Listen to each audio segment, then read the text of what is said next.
Running short of cash in your business is without doubt one of the most stressful things that can happen to you as a business owner. And we often feel a sense of helplessness because we feel despite our hard work that it's outside our control. Tune into this episode where we dig into 6 simple steps that 90% of business owners don't do that will ensure your business always has enough cash. Alrighty, we've arrived at the podcast. Tony Fraser-Jones, your host here, with my good mate Phil Smith. G'day, mate. I was caught Mid-tea-sip there. Tid-sip, C-tip. You're a real tea sipper, aren't you? I am. You're a tea guy. Yeah, green tea. Yeah, I'm more of a coffee guy myself. You are. But hey, here we are. Yeah, stimulates the brain. And the sure. The guts. The elimination tract for you, doesn't it? Yeah, that's you, bro. We better hurry up with this because in like 3 minutes you're going to need to leave. Yeah, that's anyway, right. What are we talking about? Well, we're talking about how a lack of cash is super, super stressful. So basically you start thinking things like, how are we going to make payroll? Or how are we going to pay our suppliers? And honestly, the last 12 to 18 months have been, pretty tough. It's seen businesses face, way more cash flow issues with a tighter economy. And you can start to feel really worthless and like a failure when you don't have the cash that you need. It's an emotional challenge, that's for sure. I think there's very few things that make it difficult in business, like not having enough cash. And I think the thing is that we talk about cash flow problems as though they're the problem, and they are a problem, obviously. But the thing is, I think we probably need to reframe that and understand that your cash flow is just it's an outcome. It's like a symptom. It's like the kind of the last thing you see, but there's a whole bunch of steps before that which are really going to cause that problem. So we really want to dig into that today. And there are 6 areas that I think you can focus on to, that you can fix to ensure that you do have enough cash. And the thing here is that most people actually get caught chasing money. So they do the work and they send the invoices, and then they're really trying to chase the money instead of actually looking a little bit further upstream at the processes and the systems that have actually led to those issues. And so that's what we want to do. What are the things we need to have in place that are actually going to stop this happening? Because our experience, working with thousands of people, is that there's some businesses who never really have cash flow problems, or very occasionally, and certainly not terminal ones or ones that stress them out to the max. Yeah. And it's because they do a few things differently. Well, not that many things, just a few things that most people actually don't do. Yeah, absolutely. They're, basically chasing the rabbit once it's got out of the hutch. Yeah, absolutely. It's that difference between the ambulance at the bottom of the cliff versus the guardrail at the top. That old chestnut. But hey, it's so true, right? Like that's exactly what we're talking about. And I think a lot of people are, that chasing money, that is the ambulance at the bottom of the cliff. The horse is already bolted. Whereas if we can get that guardrail at the top, less people fall, and we actually don't have the problem in the first place. That's right. I'm sure you have a story to kick us off. Well, it's kind of a variation on the ambulance at the bottom of the cliff. Because I feel like we've used that story before. Oh, we should probably tell it in 7 different ways. Well, we might just do that, actually. That might be a separate podcast episode. In fact, yes, the 7 ways to tell the ambulance at the bottom of the cliff story. We have a bunch of property, like investments and stuff, both residential and commercial, but I used to do a lot of renos, remodels and stuff like that, buy houses and do them up, and also had a bunch of rentals. And we had a property that had a lot of roof leaks. There's a duplex and a lot of roof leaks.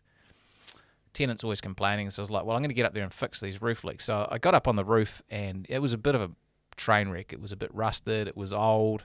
I had those lead nails, and a lot of them were sticking up, and so water was getting down through the holes, and some of the flashings were a bit dodgy. So I spent a few days actually fixing this roof. So I pulled out the lead nails, and I re-screwed the roof, re-screwed that. I painted a lot of the rust with this rust kill stuff, so it's black stuff. I've got a bunch of silicon the living daylights out of everything. You went overboard with the silicon. I went overboard with the silicon. It was crazy. And, this was long before the days of edge fall protection and health and safety and all that sort of bizzo. It was hot as hell, I remember doing it. Anyway, kind of problem went away for about 7 months until all the problems came back. Yeah. To be honest, the tin on some of that roof was so thin, and those bits that were rusted, it was pretty much shot. We had to put a new roof on, long story short. And that's kind of the thing, sometimes we're just dealing with the issues. We're not really dealing with the actual problem. In this case, this house needed a new roof. It needed a better approach from the start. And I think that's often what we need with our cash flow. We deal with trying to just bog up the holes instead of actually dealing with the real issues, and that's what we want to get into on this pod today. Yeah, that's right. Fix it right the first time. Don't just go and patch those bullet holes, especially for those roofers out there that are listening. Yes, Tony did end up paying the DIY tax. That's right. In this regard. Just do it right the first time. And, look, if we don't have the right systems and processes for managing our cash flow, we run into some problems, right? Yeah, I mean, we're always chasing money. That is very stressful. You feel like you're begging. It feels dirty. You feel like your clients have got the whip hand because you've done the work, but they still have your money. It's very time consuming. I think this is what people don't understand. You can spend a lot of time on stuff that's actually not really moving things forward. Obviously, you've got to get paid, but you spend time doing stuff that should be way more simple, that you could spend time on other stuff. And you get angry too. You do get really frustrated, and sometimes it's quite passive anger. There's old passive aggressive type anger. You're angry as hell, and then you talk to them, and you're like as sweet as pie, because you don't want to upset them. So I think that's definitely important. And you run out of money, you don't have enough cash. Like you end up juggling supplies. You don't pay this person, you pay that person, you pay the person you need to get stuff off this week. You can't pay your wages. Sometimes you get put on stop credit. That's a real juggling act. Again, it's more time that you're spending on stuff that you really don't want to have to spend on. Yeah. And you frankly can run out of cash, and this happens. Big company you work with maybe goes broke. That can actually end up to you going broke. Like you have to liquidate your business because you just don't have the cash. And obviously that's the worst case scenario. And as I said, there's a massive emotional toll. I think there's a real sense of, if you can't pay your bills and you're struggling for cash, there is a sense of failure. You feel like a bit of a twit. You feel like you've let people down. You've let your family down. Man, why can't I get this sorted?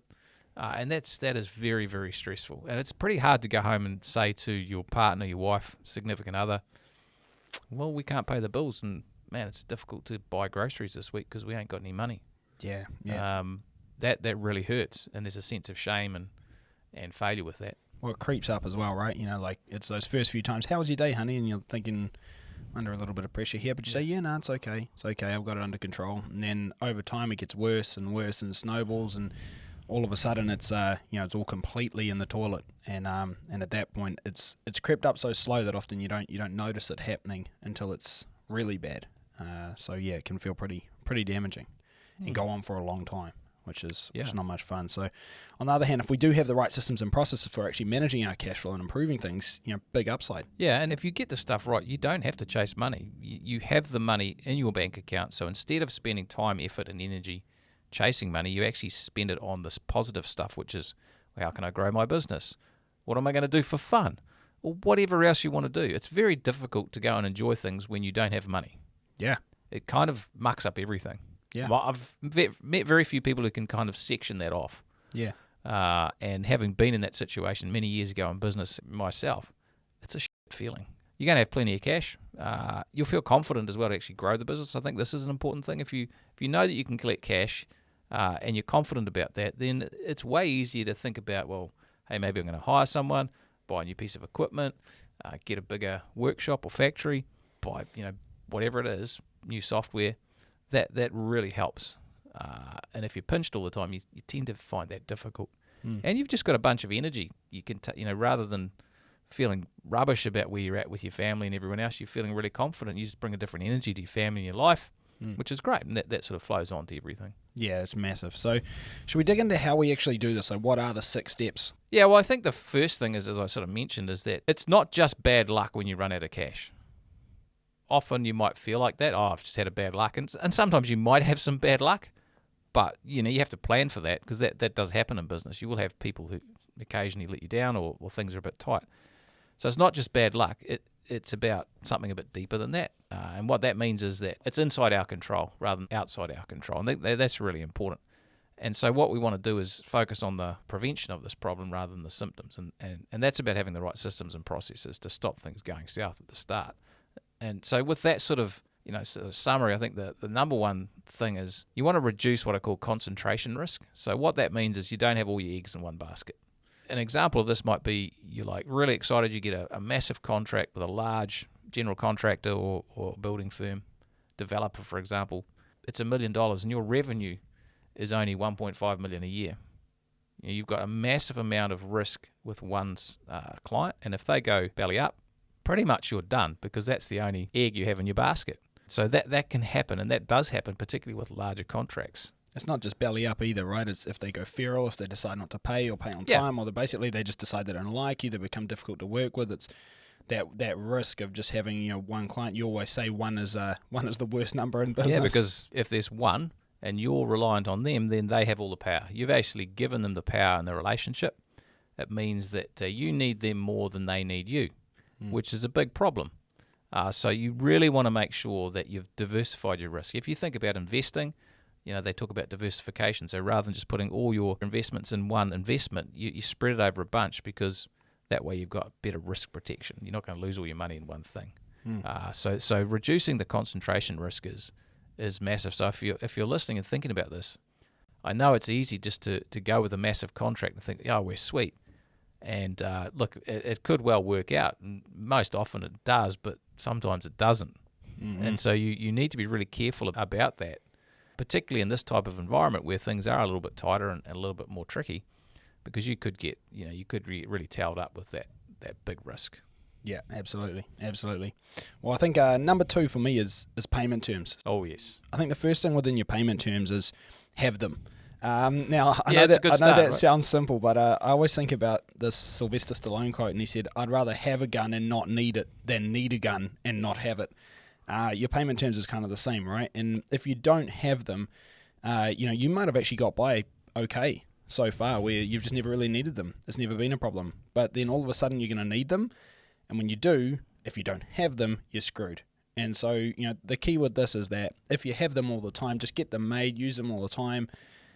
Hopefully it's never an issue, and you never have to actually pull that card. But, if you do have to pull it, you've got it. And so I think the first thing is have it and get it made properly. Like, don't just go and get your payment terms off Google and just use it, exactly as is. Don't copy and paste. Get them made for your business. Have them structured properly and specific to you. I think that's really, really important, because at least then you've got something to fall back on.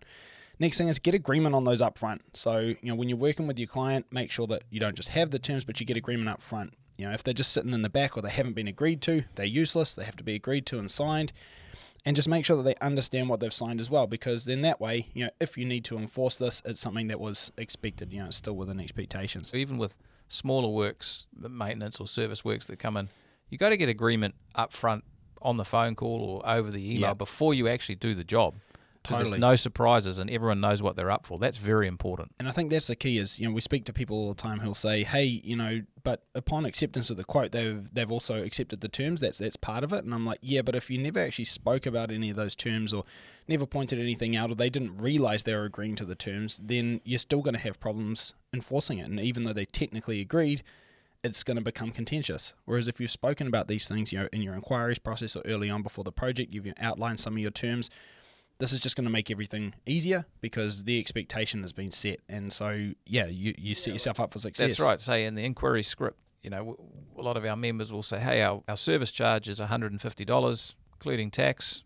That covers the first half an hour of getting us to the job, doesn't include any materials, and we require payment on completion. Are you okay with that? Yeah. Or if there's deposits involved, tell the client, this much is when we agreed to do the job, and how that's staged out, so that they don't get a surprise when you send them an invoice and they're like, well, what the heck's this about? Exactly. And there's nothing worse than coming back later and they're contending that, and then you're saying, well, it was in the terms, and they're saying, well, I didn't read the terms. And even though that's on them, it's just one of those things that could have been easily avoided. So I think just actually speaking about this up front is really important. It's going to save you a world of hurt. Next thing is, in those terms, make sure that your payment terms, the time frames, are as short as possible. Really, a lot of the time, if it can be 7 days or better, that'd be great. If you can get payment on completion, that's ideal. Now, I understand certain types of clients, that's not going to be realistic. But definitely if you're working with homeowners, like your basic residential clients, man, payment on completion is not only doable, like they would probably prefer that. Like, they're not a business. They don't need to hang on to their cash so that they can meet their cash flow needs. They only got you to come do a job because they had the money already. And if they didn't have the money already, then please don't work with that client, because basically they're doing the job on consignment in the hope that they're going to get the cash. So like, don't do that. But even with your bigger clients where you can't get, say, payment on completion or within 7 days, if it's going to be a longer project, make sure that you are at least in your terms saying that you're going to get like progress claims, or you're going to get paid in stages. You can't just wait till the end of a long project and then also only get paid 30 days after that, because you could end up months in the hole of paying for materials and labor, and then get right to the end of it after you've paid and paid and paid, and then still wait another month or so till the 20th of the following month until you actually get paid back for all of the money you've put out there. And that's a recipe for cash flow disaster. So you've got to make sure that you're taking progress claims on these bigger jobs, getting paid in stages. I would say go for, try and bill out monthly where you can, rather than even stages, because stages can be, they can take a long time. That's right. They may be at the mercy of other things as well. So you can try and match up your invoicing your to cost your to your cash receipt. I think that's the key. So like again, talking to a client yesterday who does bathroom renovations, and at the moment he's taking a 25% deposit on acceptance of the quote. He then takes another 25% deposit later on in the job, another 25 later, and then another 25 on completion. And he's running into cash flow problems. Why? Because he's got to buy a whole bunch of expensive materials right at the start before he even gets going. So he's actually in a cash flow hole for about 50% of the job, and then he slowly breaks even, and then right at the end makes his profit. Saying like, look, man, you're doing these for homeowners. Like, why don't you just take a 50% deposit? He's like, well, what if they don't want to do it? I'm like, trust me, mate, if they're doing a $30,000 bathroom renovation, they have the $30,000 before they start the project. Like, they probably tacked that on their mortgage, went to the bank, got a loan, whatever, they have the money. So just take the deposit up front. Your materials are covered. You can pay for your labor. And then, like, again, I would take another 25% after, you basically get started, and then take 25% on completion. But at least then that way you negate the cash flow hole. You were never in a cash flow hole. You always had the money, when you got started. And so I think you need to match your costs, in the way that they're going to spread out through your jobs to when you're going to receive the cash, and just put that in your terms and frame it up front, get agreement, and you just don't run into these same problems. It's really that simple. There is something going on here too, and I call it custom and practice. Like, this custom and practice is the way we've always done things. And often with invoicing and jobs, we've always done things. Oh, we've always sent the bill out on the 20th of the month, or we've always sent it out at the end of the month, or we've always taken 10% deposit, or you can't take more than that much of a deposit. Most of that is absolute BS. It's just absolute custom BS. And practice. There's no rule. I mean, there's a few rules in some places, different states and different countries, which you need to check out. But in general, a lot of this is just the way we've always done it. And so you can change that. And all you need is the agreement of the client, and you can get that. You just need to ask for it. And that can have a massive impact on that flow of cash out of your business and into your business, and matching up your bank account, which is what this is all about. And you just got to look at like what's going to work for your client as well, because the thing is you might say, but in trades, you never take payment on completion, or you never take this much of a deposit. But again, as a homeowner, like when I get a job done at my house by a tradesman, like honestly, I want to pay them right now. I want to, because otherwise that money is sitting in my bank account, burning a hole in my bank account. I don't even know how much of it's mine. Like, that's actually really frustrating. So it's like, you might be thinking in your head, people don't want to do this. And it's like, no. You as a business owner don't want to pay on completion. You as a business owner want to keep that cash in your pocket. But them as a homeowner, they want to spend it now, so they know what it's actually cost. We saw this in COVID, when there was all the lockdowns and it started getting really hard to get materials. We had people that say, I can never get a deposit from my builders and general contractors. And then all of a sudden, there was all of these hold-ups on jobs because people couldn't get materials. Like drywall, jib was like impossible to get here in New Zealand for a while. Things like that, people started saying, well, hey, look, to their builders, once you want to go ahead with this job, I want to take this massive deposit, basically so I can pay for all the materials, actually get them now, and then when we get ready to get started, I'm going to have the materials and actually be able to start the project rather than get held up at that point and throw the whole job off. Sure enough, they got all these deposits from someone that generally would never have done that before. But you just got to understand what's going to work for your client. If this benefits your client, they'll probably want to do that. And so I think, again, that you just got to talk about it. So we've talked about deposits, and that's number 3 for me, is take large deposits. For me, deposits are the best BS detector there ever was. So if someone is not able to pay the deposit, that's a pretty good indicator that they're not a great client. You probably have payment issues with them. And so ideally those deposits, make them as large as possible. Obviously, it does depend on, there's some regulations in different states and different areas which may impact on this, and you need to check that out. But you want to go as big as you possibly can. Don't be shy about this. The only thing that's probably holding you back is your awkwardness about asking, to be honest. Absolutely. And so you've just got to get comfortable with this, and you if the client wants to understand why, you can just explain, look, hey, we incur a bunch of costs from doing this. We want to make sure that we can lock our guys in to do this work because we're busy, so we need to put this in our schedule. So you can tell them the story about why this is important. And it obviously wants to cover material costs and stuff as much as possible, so that cash gap is as small as possible. Yeah. This is important because the devil is in that detail of the cash gap. So the deposits can really help with this. Absolutely there. That's such a big killer of cash flow, is not paying attention to those details of your cash gap.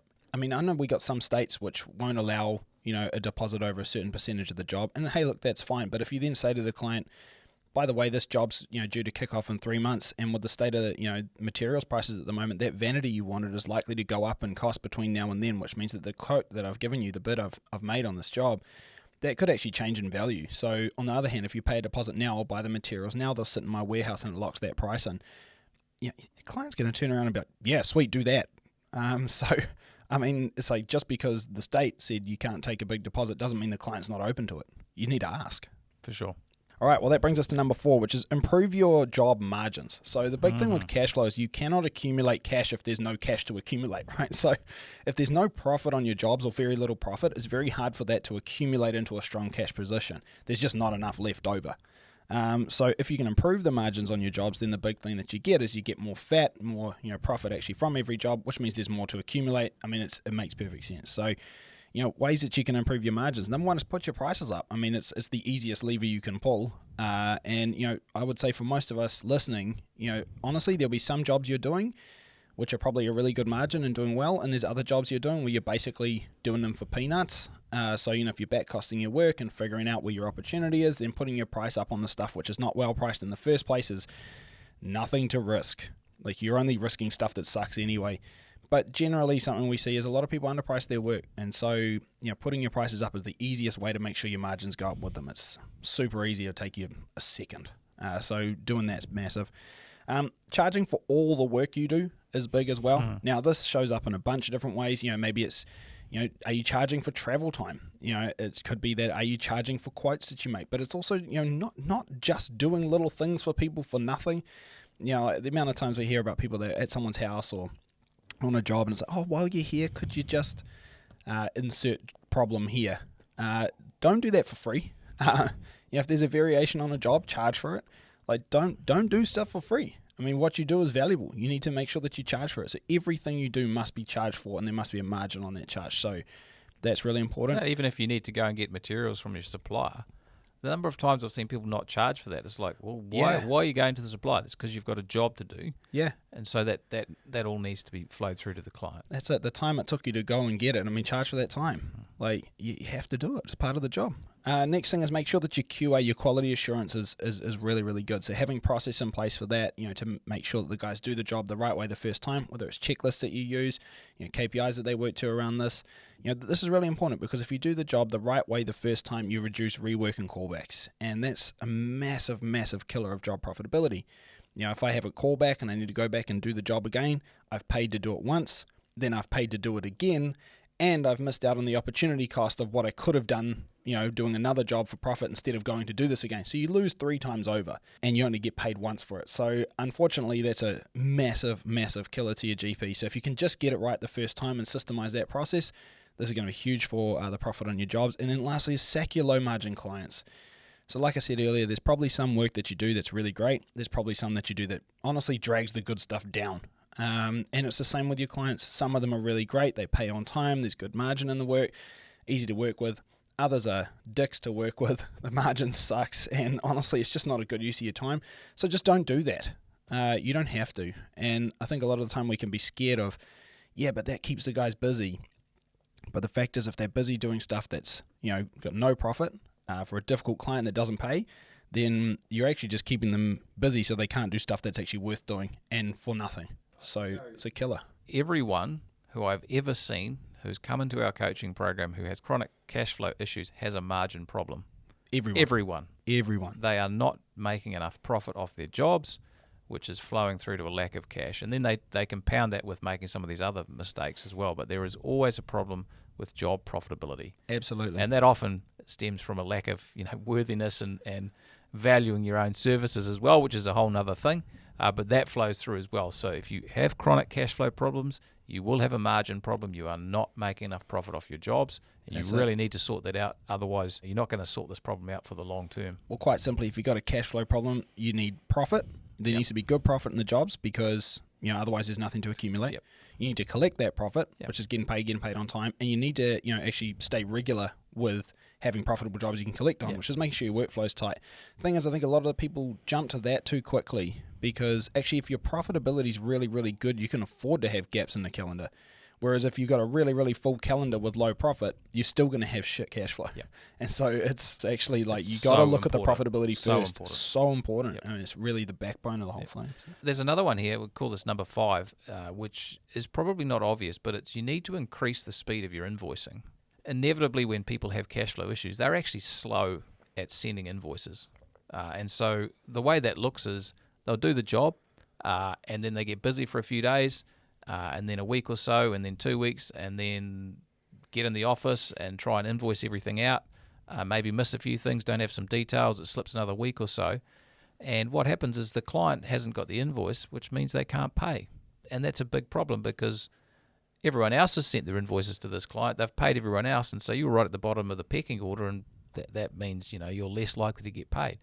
Also, if you flip it around, if you're fast at invoicing, it says some really clear messages to your client. Number one, that you're professional, that you're a proper business, that you're on top of things, and that they know that you are top of mind in their awareness, that they need to pay you because you're onto it. And so that's really important. It's quite a psychological thing that people don't get. So you've got to stay top of mind. And here's the thing. This can roll a couple of layers deep. It may be that you're slow at invoicing, and you're like, well, I should do better, and if you're still doing it. But often the problem is it's just not realistic because your business is growing so much you don't actually have the time to do all the pricing and all the bids and all the QA and all the relations with the clients and the marketing and the invoicing. Like, it's actually almost a superhuman effort to get the invoicing done on time, which means you have a capacity problem, which means you need to look at your resourcing. So you need some more help in your office to help with this invoicing or other stuff that frees you up to do invoicing. Yeah. And then the next problem is, no one else could do the invoicing because they don't understand all the jobs. Let me bust that myth straight away. We work with businesses doing $1 million, $1.5 million a month, $500,000 a month, $2 million a month. We can tell you that those people do not do their invoicing. It is impossible to grow a business to that level being across all the invoicing. You have people who are responsible for that, and they get trained like any other area of the business. So if you're struggling with that belief, that's something that really you need to have a look at, because that's going to be holding you back here as well. But you've just got to get that invoicing done, lickety-split. Job gets done, job gets invoiced immediately, gets sent out immediately. That's incredibly important, and that will make a huge difference to your cash collection. Yeah, absolutely. It's massive. Which brings us to number 6, which is having a really strong receivables process. So I think the first thing with this is just to understand that your chance of collecting the money you're owed goes down significantly with every passing day. So, the further they are away from, actually the pain of the job being, there and being needed to be done, the further away they are from that because it's been solved, the less they actually care about it anymore. They're not in pain, and so they're less likely to want to pay it. Or even if they, look at what they need to pay, it feels like more of a big deal and a bigger number because they're not in pain anymore. So you need to get this done real soon. And so I think the first thing is just mapping that process out, is actually like having proper steps mapped. This is what we're going to do. This is when we're going to do it. This is what that looks like, so that you actually have a process that you can follow and that other people can follow too. So I think the first part of this is, what are the steps that happen prior to the due date of the invoice? So, this is things like getting agreement to your payment terms. It's, like, when is the acceptance going to happen? What's going to be completion look like? And my favorite one is the call that we tell people to make before the invoice is due to be paid. So, the day before it's due to be paid, it's a courtesy call. Hey mate, just letting you know, quick reminder that your invoice is due to be paid tomorrow. Just making sure that you've definitely got it there in your inbox. And just getting that confirmation that they actually have it, number one, because then they can't pull the old, it didn't come through, or it's sitting in the junk or whatever. So they've got it. And then number two is just making sure that, you're happy with the way that the job's gone and that you're going to be good to pay tomorrow. And, honestly, a lot of your payment problems go away if you make that call, because you get that commitment up front. The excuses are gone, and they have no excuse if I forgot or, got lost. But then also, what are the steps you're going to take after the due date of the invoice? So, how soon are we going to follow up? In what way? Is it going to be a phone call? Is it going to be email? At what point are we going to, actually send this person to collections? And just having that mapped from the start. So this is not random. It's not something you have to try to keep your finger on the pulse of. It's just, you just follow the process. And then if there's any pushback from, the person in question, you're just following the process. This is not something I'm pulling out of my bum. Which brings me to the enforcement part. So, when it actually comes to the moment where they really haven't paid, they've missed all of your key steps in your receivables process, and it's getting to the point where you have to send them to collections, actually send them. I think the thing with this is that, again, if you do pull that metaphorical gun, you have to be willing to use it. Because if you pull it out and don't use it, you lose all your credibility. And so you'll never collect from this person. So, when you keep giving people chances and saying, I know they're good for it and I'll give them another week and stuff, like, all you do is lose all your credibility, all your positioning, and you're going to get pushed around by this person forever. So they need to know that, you actually mean what you say. If you say, I'm going to, if you send a 7-day letter, which is one of the steps we have in our receivables process that we teach to our members, you send your 7-day letter, means basically between now and then, if we don't receive payment, we're going to be sending you 2 collections on this date. Then after that, send them on that date. You have to. Or otherwise you're going to get pushed around forever. So I think that's massive. And then once you have this process mapped, you've got all your steps in place, you've got your time frames, and you've got your scripts, templates, it's all set up, it's ready to go. At that point, this is really liberating because you don't have to do it anymore. It's a process can be followed by other people. So that's really where you get the leverage, because honestly, the excuse we hear a lot from people is, I would do this, but I just don't have the time. I was really busy, or I was caught up with this other thing. And I'm like, look, man, that's fine, but someone needs to do this, or otherwise, you have no cash, and cash is the lifeblood of your business. So whatever else you were doing, that was cool, but it was honestly a sideshow. Someone has to do this. That's right. It's sideshow Bob if you're not addressing getting paid. And so again, it's a capacity problem. Make sure you've got the right people in place. And I also say with this, as you said, that the probability of collecting diminishes significantly. This is like being studied. There's research, empirical kind of findings on this. The people who aren't paying you typically aren't paying you because they're idiots. There's a few, but most people not paying is because they don't have enough money themselves. Yeah, they spent the money already. They've spent the money already, and so they actually have less and less money. So you want to be Johnny on the spot, the first person to get paid, because that's when they're more likely to have the money. So it is a timing game, so you have to be quite lickety-split on, Johnny on the spot to actually make sure that you're the one that's at the front of the queue. That's a really important part of the You got to get in before they have that unexpected dentist bill, or they crash their car and need to fix it, or whatever pops up, because life pops up. And so you got to get paid before life pops up for them and they suddenly don't have the money to pay you. That's right. And on this thing here, it sounds quite clinical. We just put them through the process, we send them enforcement, that's that. And in many respects, that kind of is the default. But, you will have some clients who you've worked with for a long time, who you've got a good relationship with, and they might have a bit of a tricky patch. And that's okay. And you can make the call to help them through that. But you can only do that if you're in a good cash flow position. Yeah. And that's the point. If you put all these things in place, then you can, just help people through a little bit here and there without having a massive impact on your business and sending you crazy. Well, otherwise you die to save them, right? You die to save them, which is not very helpful. No. Not recommended at all. Plus it teaches them nothing, and now someone else is going to have to die to save them next time. But that's right. If you have all these good systems and processes in place, you can actually help people out a bit, because you've got your own oxygen mask fitted as well. Yeah. I mean, on that, I think as well, if it really is somebody that's a good client, you want to help them out, say, okay, cool, so give them a lifeline, sure, but don't collect nothing. I think that's the key, is maybe they can't pay the full invoice, but my question wouldn't be when can you pay it, be what could you pay today? Because that's really important. I mean, if you got a $1,000 outstanding invoice, it's well, could you pay 500? And they're like, no. I'm like, well, what about 4? And just remind them, it's look, mate, I do actually need the cash too. I know you're in a tough spot, but this will put me in a tough spot, so I do need to collect something. What can you pay? And you'll usually find it's more than you think. So don't put a number on it first. Don't move first. You might say on that metaphorical invoice, it's $1,000, and you're thinking you're going to say, well, can you at least pay 200? No, you say, what can you pay? And they might say, I could pay 800 today. I just need a week to get the last 2. And you go, oh, great. So, again, don't collect nothing, I think is the key. And just one other thing with the receivables is it's absolutely critical you have a good accounting system here. You can't have bits of paper trying to track this, so you need to have invoices entered into your accounting system so you can track receivables and see where they are. Just open up a sheet and it'll show you exactly who owes you what and how overdue it is, and that's incredibly helpful. And keeping that up to date, which makes heaps of difference. All right, cool. Well, let's land this plane. Let's do it. Cash flow problems are actually a symptom of missing or broken systems and processes in a business. Now, once you get the right processes in place, you can banish cash flow issues forever. And with it, your stress levels plummet and your confidence to grow your business skyrockets. Thanks heaps for listening. We'll catch you all again next time. See you later. Congratulations on being part of a select group of savvy business owners who are taking their businesses to the next level. And to help you on your journey, don't forget to check out our show notes for a copy of our free book, The Profitable Tradie, and other valuable resources.